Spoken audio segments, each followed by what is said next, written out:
후에 유대인의 명절이 되어 예수께서 예루살렘에 올라가시니라. 예루살렘에 있는 양문 곁에 히브리 말로 베데스다라 하는 못이 있는데 거기 행각 5이 있고 그 안에 많은 병자, 맹인, 다리 저는 사람, 혈기 마른 사람들이 누워 물의 움직임을 기다리니 이는 천사가 가끔 못에 내려와 물을 움직이게 하는데 움직인 후에 먼저 들어가는 자는 어떤 병에 걸렸든지 낫게 되밀어라. 거기 38회 된 병자가 있더라. 예수께서 그 누운 것을 보시고 병이 벌써 오래된 줄 아시고 이르시되 내가 낫고자 하느냐. 병자가 대답하되 주여 물이 움직일 때에 나를 못에 넣어주는 사람이 없어. 내가 가는 동안에 다른 사람이 먼저 내려가나이다. 예수께서 이르시되 일어나 내 자리를 들고 걸어가라 하시니 그 사람이 곧 나아서 자리를 들고 걸어가니라. 이날은 안식일이니 유대인들이 병 나은 사람에게 이르되 안식일인데 내가 자리를 들고 가는 것이 옳지 아니하니라. 대답하되 나를 낫게 한 그가 자리를 들고 걸어가라 하더라 하니 그들이 묻되 너에게 자리를 들고 걸어가라 한 사람이 누구냐 하되 고침을 받은 사람은 그가 누구인지 알지 못하니 이는 거기 사람이 많음으로 예수께서 이미 피하셨음이라. 그 후에 예수께서 성전에서 그 사람을 만나 이르시되 보라 내가 나았으니 더 심한 것이 생기지 않게 다시는 죄를 범하지 말라 하시니 그 사람이 유대인들에게 가서 자기를 고친 이는 예수라 하니라. 그러므로 안식일에 이러한 일을 행하신다 하여 유대인들이 예수를 박해하게 된지라. 예수께서 그들에게 이르시되 이제까지 일하시니 나도 일한다 하시매 유대인들이 이로 말미암아 더욱 예수를 죽이고자 하니 이는 안식일을 범할 뿐만 아니라 하나님을 자기의 친아버지라 하여 자기를 하나님과 동등으로 삼으심이로라. 아멘. 우리 예전에 봤던 그림 하나 보고 좀 시작하겠습니다. 하나 보여주시죠. 너무 많이 봐서 굳이 보여주지 않아도 말로 해도 다 머릿속에 그려지는데 사람이 이제 이렇게 영육혼으로 구성되어 있다고 하는 것을 보여주는 이제 그런 그림입니다. 이 그림상으로는 이제 이렇게 영육혼이 담겨져 있는 각각의 방이 있는 것처럼 이제 이렇게 나눠져 있습니다만 이제 실제 사람의 존재는 이렇게 되어 있지는 않겠죠.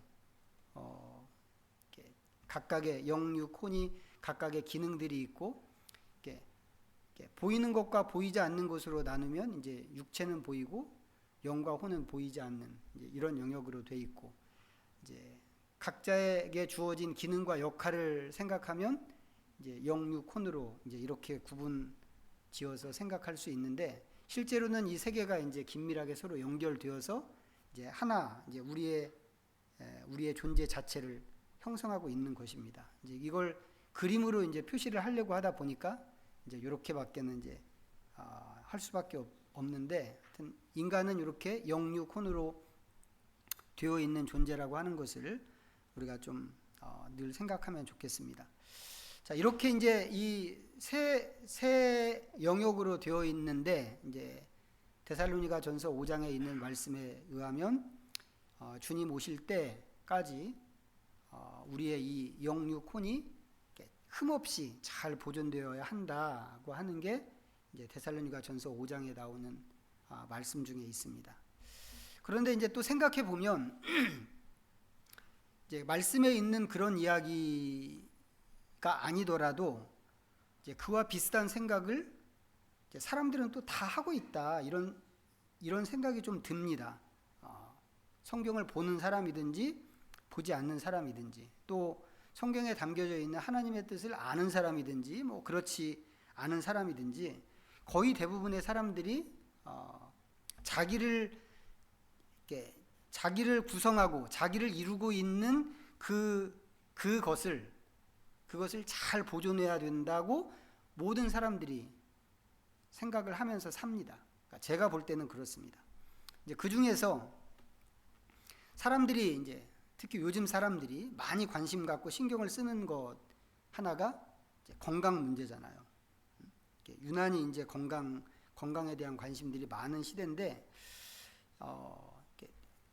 어떻게 보면 이 사람들이 건강에 이렇게 다 매몰되어 있나 싶을 만큼 이제 그런 분위기를 이제 우리 시대와 우리 사회가 이제 만들고 있습니다. 그러다 보니까 이쪽 시장이 어마어마하죠.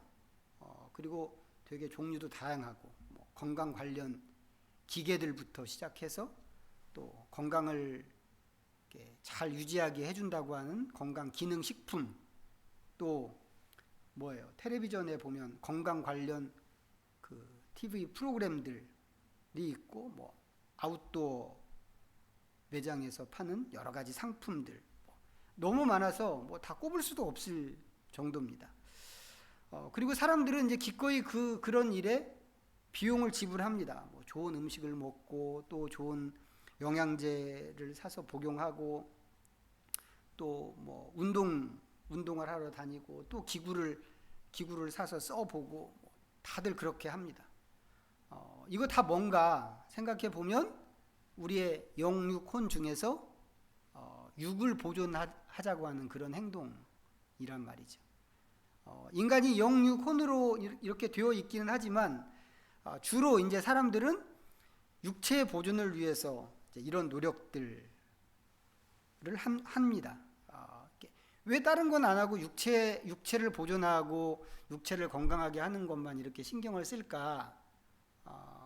뭐 물을 수도 있습니다만 뭐 답은 간단하죠. 육체만 보이기 때문에 그렇습니다. 영과 육은 보이지 않는 영역이기 때문에. 물론 이제 어떤 사람들은 뭐 이렇게 영과 육 이런 거 영과 혼 이런 거 믿지 않는 그런 사람들도 있습니다. 믿지 않기 때문에 아예 신경 안 쓰고 그냥 육체에 대해서만 신경을 쓰는데, 그래도 되게 많은 사람들이 뭐 기독교인이든지 기독교인이 아니든지 되게 많은 사람들이 직관적으로 그리고 생내적으로 이렇게 육체 외에 다른 것이 우리 안에 있다고 하는 것을 어느 정도는 믿습니다. 그런데도 이제 영과 혼은 보이지 않기 때문에 자기를 돌본다고 하면서 이제 거의가 육체만 돌보게 되는데, 뭐 이것도 생각해 보면 잘하는 일이죠. 육체를 그렇게 돌보는 것 자체가. 자, 그런데 이와 관련해서 아주 중요한 사실이 하나 있습니다. 우리가 지난 목요일 새벽에 봤던 말씀인데 한번 찾아보죠. 마가복음 9장입니다.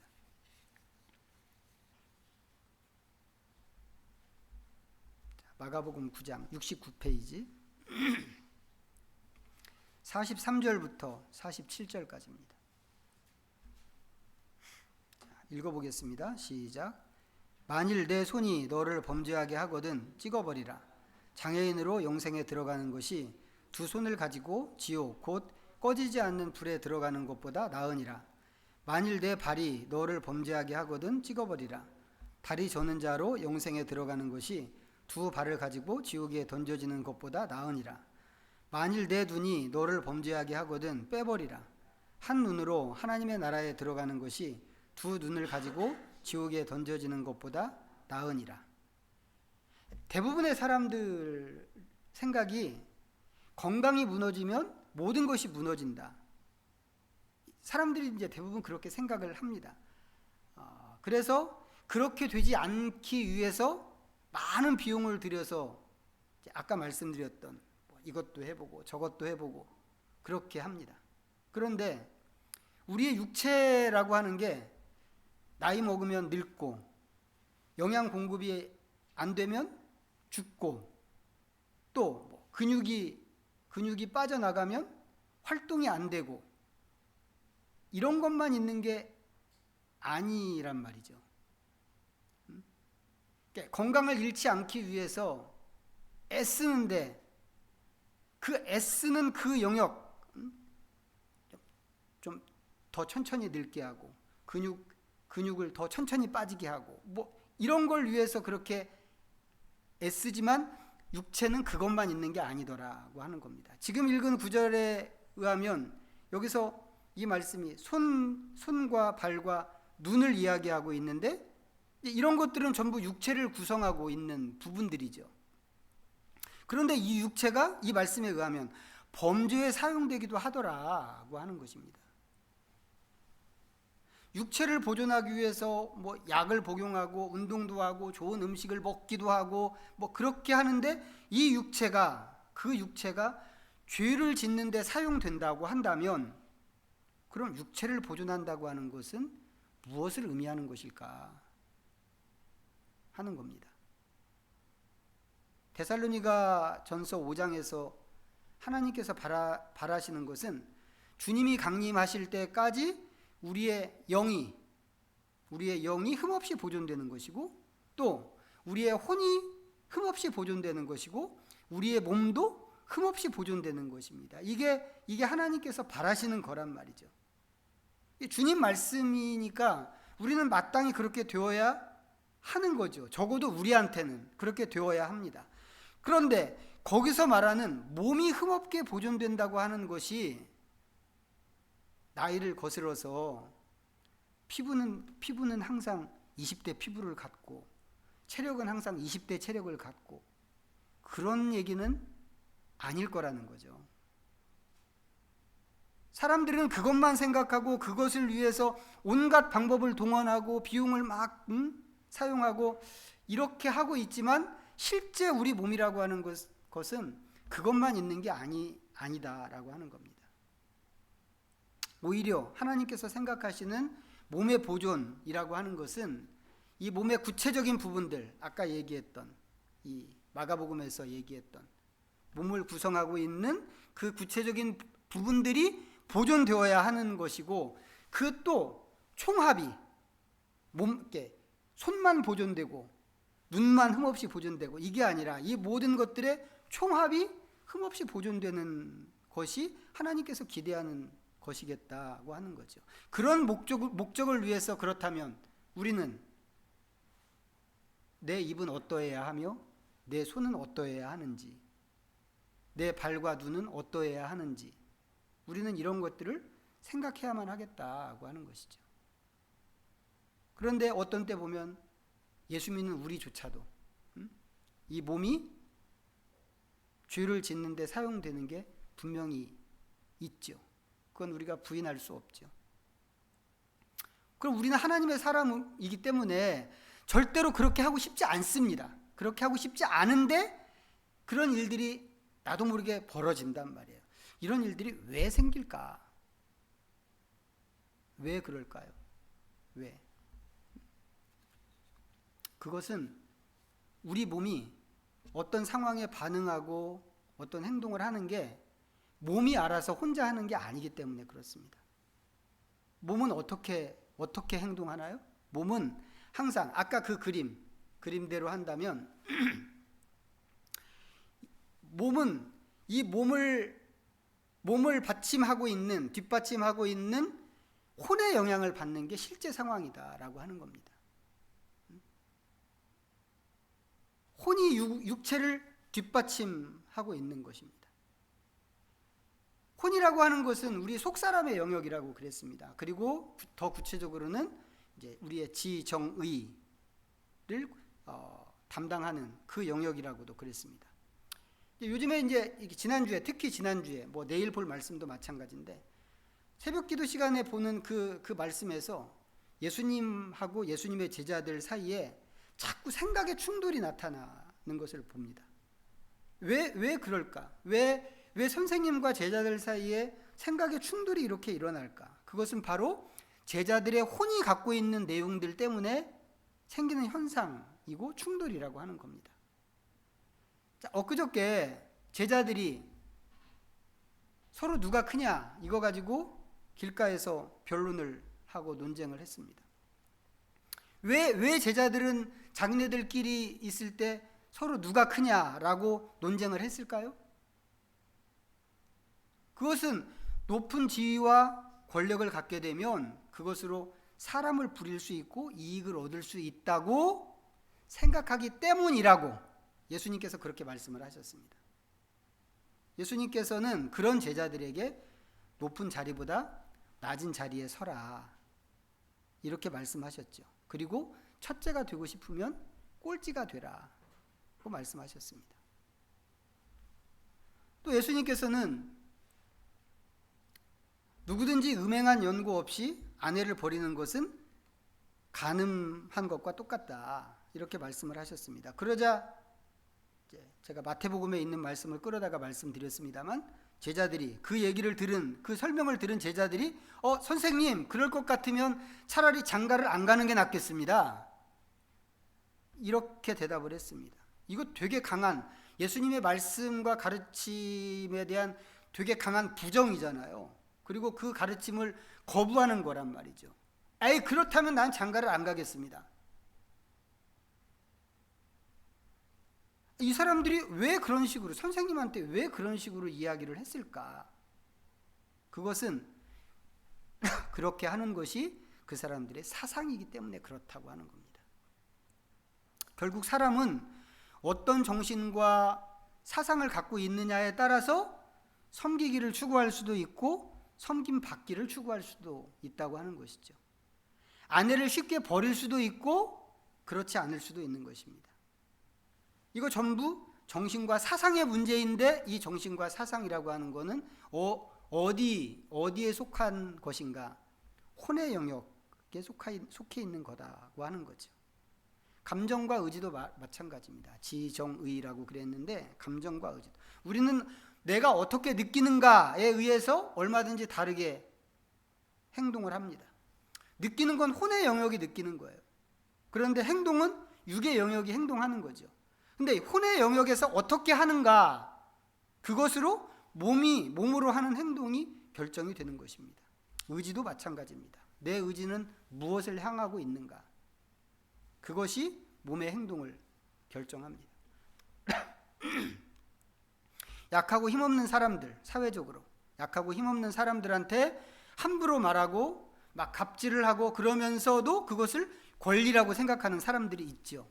그렇게 생각하는 이유가 무엇인가? 그것은 그게 그 사람의 정신세계를 지배하고 있는 사상이기 때문에 그렇습니다.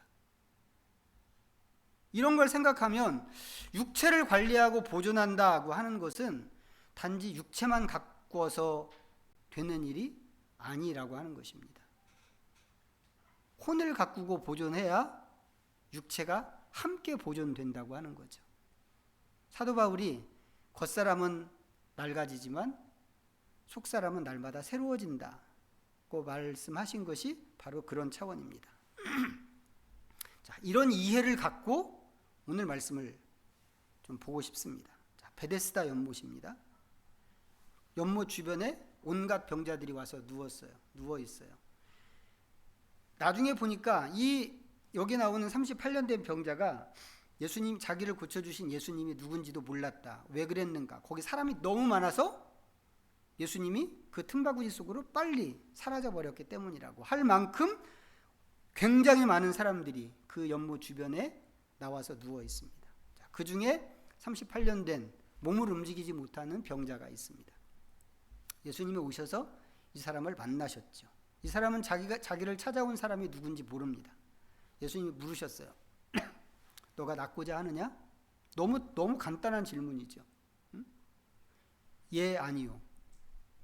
이걸로 대답할 수 있는 그런 질문입니다. 너가 낫고자 하느냐? 근데 이 간단한 질문에 이 병자가 그렇게 쉽게 대답하지, 자기 마음에 있는 것을 쉽게 대답하지 않고 긴 대답을 합니다. 7절 다시 한번 볼까요? 7절 다시 읽어보겠습니다. 시작. 병자가 대답하되 주여 물이 움직일 때에 나를 못에 넣어주는 사람이 없어 내가 가는 동안에 다른 사람이 먼저 내려가나이다. 자, 일단 이 대답에서 우리가 볼 수 있는 것이 있죠. 이 병자의 절망입니다. 이 사람은 스스로 움직이지 못하는 사람입니다. 이 사람 대답에서 우리가 추론할 수 있는 게 몸을 움직이지 못하니까 아마 중풍병자 아닐까라고 생각할 수 있는데 그런 병으로 고생한 게 38년이나 됐습니다. 처음에 어떻게 해서 풍을 맞았을까? 우리가 알 수 없습니다.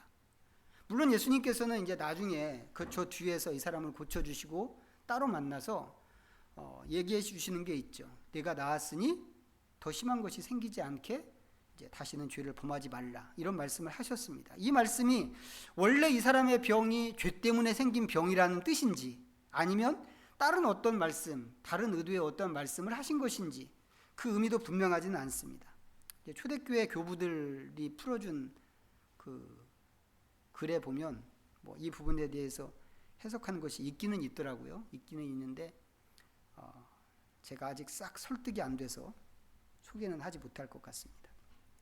어쨌거나 확실한 것은 뭐냐면 이 병 자체가 이 사람한테 절망을 가져다 줄만 하다고 하는 것입니다. 자력으로 움직일 수 없기 때문에 그런 거죠. 내가 이 입장이라면 우리 다 절망하지 않겠어요? 제가 아는 어떤 분은 그렇게 푹 맞아가지고 정말 좋던 신앙을 잃어버렸어요. 하나님이 어떻게 나한테 이렇게 할 수가 있어 라고 하면서 그 정도로 절망스러운 일이란 말이죠. 요즘 사람들은 건강이 무너지면 모든 게 무너져 이렇게 생각하는 것도 전부 이런 것입니다. 스스로 걸을 수 없으면 그 다음엔 뭐예요? 요양원에 가서 누워 있어야 된다. 이게 우리가 다 아는 얘기란 말이죠. 이건 생각만 해도 너무 끔찍한 일인 거죠. 그렇기 때문에 이렇게 안 되려고 기를 쓰고 운동하고 좋은 거 먹고 돈을 쓰고 그렇게 하는 것입니다. 그런데 이 사람 38년 동안 이렇게 하고 있는 겁니다. 이 정도면 이제는 절망을 넘어서 포기죠. 포기. 자, 그런 상태에서 여기 나와서 누워 있는데 아주 이 절망 속에서 신라 같은 희망 하나 때문에 지금 여기 나와 있습니다. 적어도 그 신라 같은 희망 가지고 여기 나와 있을 것 같아요. 그런데 그 자리에 누워서도 여전히 계속해서 절망을 하고 있는 겁니다. 왜요? 못에 넣어줄 사람이 없어서. 그래서 예수님의 물음에 그 긴 대답을 하는 거죠. 이 사람 생각에는 마음에는 오직 이것만 있는 거죠. 이것만. 나는 왜 나를 저기에다가 넣어주는 사람이 없을까? 넣어주는 사람만 있어도 내가 이렇지 않을 텐데. 이 사람 머릿속에는 이것만 있는 겁니다. 주여 물이 움직일 때 나를 못에 넣어주는 사람이 없어 내가 가는 동안에 다른 사람이 먼저 가나이다. 결과적으로 보면 이 병자는 치료를 받습니다. 하지만 누가 이 사람을 연못에 넣어줘서 치료받는 게 아니었죠. 예수님께서 고쳐주셨기 때문에 치료를 받습니다. 그런 점에서 생각하면 이 사람의 대답은 예수님이 의도하신 대답이 절대 아닙니다. 그런데도 이 사람의 생각은 아주 확고합니다. 나를 못에 넣어주는 사람이 없어서 다른 사람이 먼저 내려가고 다른 사람이 먼저 가기 때문에 나한테는 치료의 순서가 오지 않은 거야. 앞에서 말씀드렸던 영육혼 이야기로 돌아가서 생각하면 이 사람의 몸은 지금 여기 베데스다 연못가에 와 있는 것입니다. 어떻게 보면 오래된 병 때문에 버려진 것 같기도 하고 또 어떻게 보면 병을 고치겠다고 하는 그 자그마한 의지를 갖고 희망을 품고 여기 온 것 같기도 한데 그래봤자 스스로는 몸을 움직여서 연못에 들어갈 수가 없습니다. 그런데 이 사람이 여기를 안 떠나고 있더란 말이죠. 여기 와서 얼마나 지났는지는 모르겠지만 이 정도 되면 이제 떠날 만도 안 돼. 그 사람들 바글바글한 속에서 왜 계속 거기에 그렇게 누워 있을까? 왜 안 떠날까? 떠나지 않는 이유는 분명하죠. 여기를 벗어나도 다른 대안이 없기 때문에 그렇습니다. 그래도 여기 있는 게 여기에 누워 있는 게 100만 분의 1이라도 가능성이 그래도 조금이라도 있는 거란 말이죠. 그런데 이 가능성 그걸 보고 막 희망만 품고 사느냐 하면 그럴 것 같지 않다는 거예요. 하루에도 수백 번씩 이 가능과 불가능 사이를 왔다 갔다 하면서 고뇌하고 있지 않을까. 그거 외에는 별다른 게 없단 말이죠. 이 사람으로 하여금 이런 상태에 계속 있게 하는 게 뭘까요? 떠나지도 않고 계속 이런 상태, 그 절망과 희미한 희망 사이를 왔다 갔다 하면서 그 자리에 있게 하는 게 도대체 무엇일까? 그것은 오늘 말씀 속에 괄호 속에 있는 그 말입니다. 그 괄호 속에 있는 게 이 사람을 이렇게 여기 계속 이런 상태로 있게 하는 거란 말이죠. 읽어볼까요? 3절과 4절을 같이 읽어보겠습니다. 시작. 그 안에 많은 병자, 맹인, 다리 저는 사람, 혈기 마른 사람들이 누워 물의 움직임을 기다리니 이는 천사가 가끔 못에 내려와 물을 움직이게 하는데 움직인 후에 먼저 들어가는 자는 어떤 병에 걸렸든지 낫게 되미러라. 여기 38년 된 병자뿐만 아니라 여기 나와 있는 모든 사람이 이렇게 하고 있는 이유가 바로 이겁니다. 이 괄호 속에 있는 이것.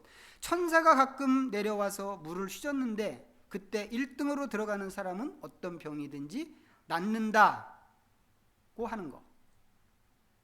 이게 여기 있는 병자들에게 희망을 주는 요인입니다. 사실 이 이야기는 오래전부터 사람들 사이에서 전해져 내려오는 그런 이야기였습니다. 그래서 그게 진실인지 진실이 아닌지 잘 모르는데, 하지만 지금 이 베데스다 연못가에서는 이 이야기가 사람들의 생각과 행동을 지배하고 있는 거죠. 근데 거기에 있는 사람들만 지배하고 있을까요?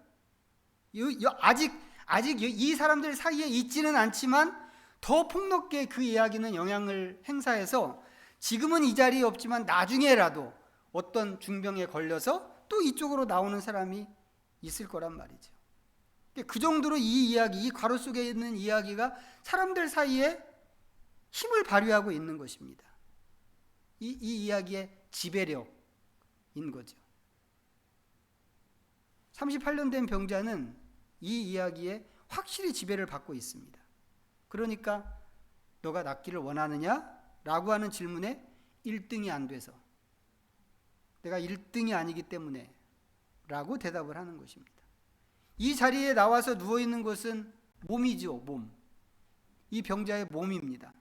몸을 고치기 위해서 지금 이 몸이 여기까지 와 있는 겁니다. 그런데 그 몸으로 하여금 이렇게 하게 만드는 것이 무엇인가? 아까 말씀드린 대로 한다면 그의 혼이 몸을 이렇게 만들고 있습니다. 여기를 떠나서 어디를 가겠어? 그래도 여기가 희망이지. 이 혼이라고 하는 거 지정의 영역이라고 그랬는데, 이 사람은 괄호 속에 있는 그 이야기를 지적으로 지금 아주 확신을 하고 있는 것입니다. 그의 마음은 1등만 되면 내가 이 병을 고칠 수 있어 라고 믿고 있는 것 같습니다. 그래서 지금은 1등할 기미가 전혀 안 보이지만 그의 의지가 여기를 떠나지 못하게 하고 있는 거죠. 그래서 그의 몸이 지금 그냥 여기 있는 것입니다. 이거 자체로 비극이겠습니다만 이건 마치 뭐하고 비슷한, 어디에 비유를 하면 좋을까? 그건 우리가 먹는 음식 같은 것과 좀 견줘서 생각하면 비슷하지 않을까 싶습니다. 나쁜 음식을 먹으면 어떻게 되는지 우리가 알잖아요. 상한 음식, 아니면 독이 든 음식을 먹게 되든지, 아니면 그 정도로 극단적이지 않더라도 영양의 불균형이 생기면 우리 몸에 탈이 난다고 하는 거 우리가 다 알고 있잖아요. 그런 것처럼 우리의 혼의 영역에 나쁜 영향을 주는 보이지 않는 나쁜 음식이 있다고 하는 것입니다. 우리의 지정의는 그런 것들에 그 혼의 나쁜 음식에 영향을 받게 되는데, 그것이 곧 몸의 행동과 태도로 나타나게 된다고 하는 것이죠. 베데스다 연못가에 나와 있는 사람들, 그 중에 특별히 이 38년 된 이 병자 같은 경우는 괄호 속에 들어있는 그 이야기가 나쁜 음식이었습니다. 그 이야기가 이 사람의 혼과 정신을 지금 지배하고 있다 이 말이죠. 다른 사람도 마찬가지입니다. 물론 나쁜 음식이라고 하는 게 혼이 먹는 나쁜 음식이라고 하는 게 꼭 이것만 있는 것은 아니겠죠. 그가 들은 이야기인데 이것만이 아니라 우리가 보는 것, 눈으로 보는 것, 우리 귀로 듣는 것, 이런 것들이 전부 혼에 공급되는 음식이라고 할 수 있습니다. 그 중에 어떤 것은 괜찮은 영양분을 가진 괜찮은 음식이 있는가 하면 어떤 것은 이런 음식이 있더라 이 말이죠. 이렇게 나쁜 것이 있으면 우리 혼은 부정적인 영향에 사로잡힐 수밖에 없고, 이것은 곧 우리 생활 전반에 영향을 줄 수밖에 없다고 하는 것입니다. 여러분은 어떠세요? 그런 면에서 여러분이 먹는 음식은 어떻습니까? 우리가 우리의 몸을 위해서는 좋은 음식, 영양가 있는 음식, 균형 잡힌 음식 이런 거 먹어야 된다고 생각하고 그렇게 구해서 먹고 뭐 이렇게 합니다. 근데 혼을 위해서는 여러분들은 어떻게 하시나요? 내가 보는 것은 무엇인지. 이게 다 영향을 주는 거란 말이죠. 이 눈으로 보는 게 얼마나 영향력이 있는지 아시죠? 어떤 자극들은 한번 딱 스쳐 지나가면서 한번 딱 봤는데 며칠 동안 그 잔상이 머릿속에 남는 그런 것도 있습니다. 이게 아주 독한 거란 말이죠. 듣는 것도 마찬가지입니다. 내가 듣는 것은 무엇인가? 이런 거에 대해서 우리가 늘 세심하게 관찰하고 조심할 수 있어야 합니다. 무엇을 위해서요? 우리의 혼을 위해서. 보이지 않지만 우리의 혼을 잘 보존하기 위해서. 이 혼의 영역과 속사람을 위해서 항상 좋은 음식을 제공하려고 의도적으로 애를 써야 된다라고 하는 것입니다. 그럼 좋은 음식은 뭘까요? 여기 38년 된 병자한테는 좋은 음식이 뭐였어요? 예수님의 말씀이었습니다. 어떤 말씀이요? 일어나 내 자리를 들고 걸어가라 고 하는 그 말씀이죠. 이 사람 38년 동안 못 일어난 사람이라니까요. 자기 힘으로는 움직이지 못하는 그런 사람이었단 말이죠. 그리고 지금까지 괄호 속에 있는 말만 듣고 그 말만 믿고 따라온 사람입니다. 그런 사람이 예수님이 말씀하신다고 해서 갑자기 그냥 고민도 안 하고 망설이지 않고 벌떡 일어나서 갈 수 있을 것 같은가요? 이 사람이 어떻게 벌떡 일어나서 갈 생각을 했는지 정말 신기하고 놀라운 일인데, 이 사람이 무슨 생각으로 그렇게 할 수 있었는지는 모르겠지만 예수님의 말씀을 들었기 때문에 이렇게 할 수 있었던 것은 분명하다. 그러니까 다른 옵션이 생긴 거란 말이죠. 지금까지는 괄호 속에 있는 것만 생각하고 살았는데 보기가 그거밖에 없었는데 이제는 예수님의 말씀이라고 하는 보기가 하나 자기 앞에 딱 생기게 됐단 말이죠. 이 말씀을 들었기 때문에 이 사람이 속으로는 될지 안 될지, 일어서서 가는 게 될지 안 될지 고민했을지는 모르는 일이지만 이렇게 움직일 수 있었다라고 하는 겁니다. 이런 걸 보면 일단 하나님의 말씀을 대면하는 것이 중요하겠구나 생각합니다. 다른 것을 늘 우리는 대면하며 살고 있는데, 텔레비전, 드라마, 유튜브,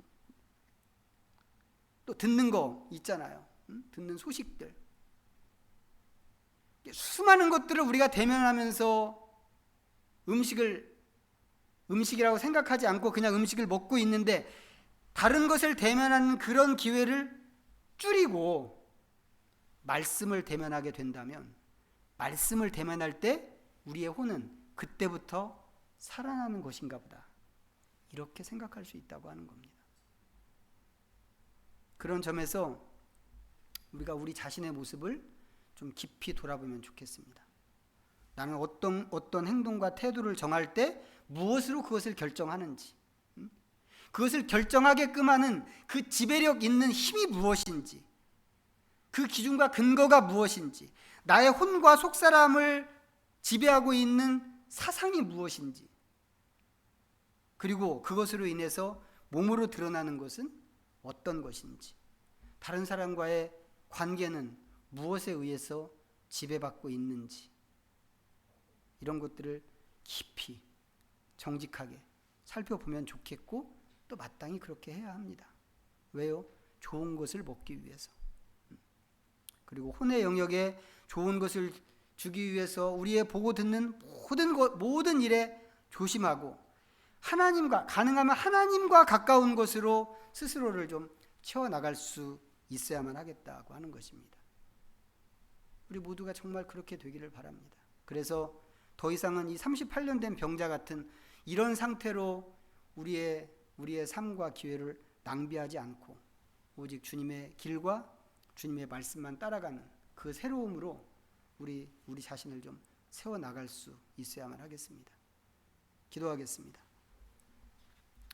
우리 잠시 말씀 생각하면서 하나님 앞에 묵상으로 나가겠습니다.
자비하신 하나님, 우리는 보이는 것만 알고 보이는 것만 반응하는 존재이지만 정작 우리를 지배하는 것은 보이지 않는 영역이라고 하는 것을 깨닫습니다. 우리가 보고 듣는 모든 것이 우리의 삶 전체를 주장한다는 사실에 경계심을 갖고 우리의 혼과 속사람을 위해서 좋은 것만 대하는 지혜로운 사람이 되어야 하겠습니다. 육체를 위해서 좋은 음식을 찾아 먹는 것처럼 우리의 내면을 위해서 좋은 것만 찾고 무엇보다도 참 생명의 양식인 주님의 말씀을 더 자주 대하고 따름으로써 온전한 하나님의 사람으로 세워져야 하겠습니다. 주님, 우리에게 하나님에 대한 충성심, 말씀에 대한 열심, 사모함이 있게 하셔서 주님의 사람으로 온전하여지도록 도와주시옵소서. 예수님의 이름으로 기도하옵나이다. 아멘. 모두 자리에서 일어나셔서 찬송가 634장 부르시고 우리 봉헌하도록 하겠습니다.